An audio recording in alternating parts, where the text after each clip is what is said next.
Xotin ayol temasida xotinimizdan boshqa odam bilan muloqot qilmaslik kerak. Hazillashkimiz kelyaptimi? Ayolimiz bilan. Kulishkimiz kelyaptimi? Ayolimiz bilan. Chiroyli stiker jo'natkiz kelyaptimi? Ayolga.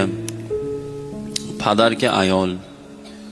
Liboy narsa. Damogani ketyapsizmi? Ayolingiz bilan. Ayol temasida musulmon erkak o'zini xotinidan boshqasini bilmaydi. Aksi ham shu. Muslima xotin erkak temasida hatto eridan boshqasini qalbida ham o'ylamaydi. Soliha xotin bo'lsa, endi uni qalbini Xudo biladi-yu, eridan boshqasini o'ylamaydi xullas. Amalda tugul, mana hozir gohida eshitib qolyapmiz-ku. Oldin endi biz ham qari basmiz, lekin boring yana 35 yil, 37 yil orqani eslayman men bemalol.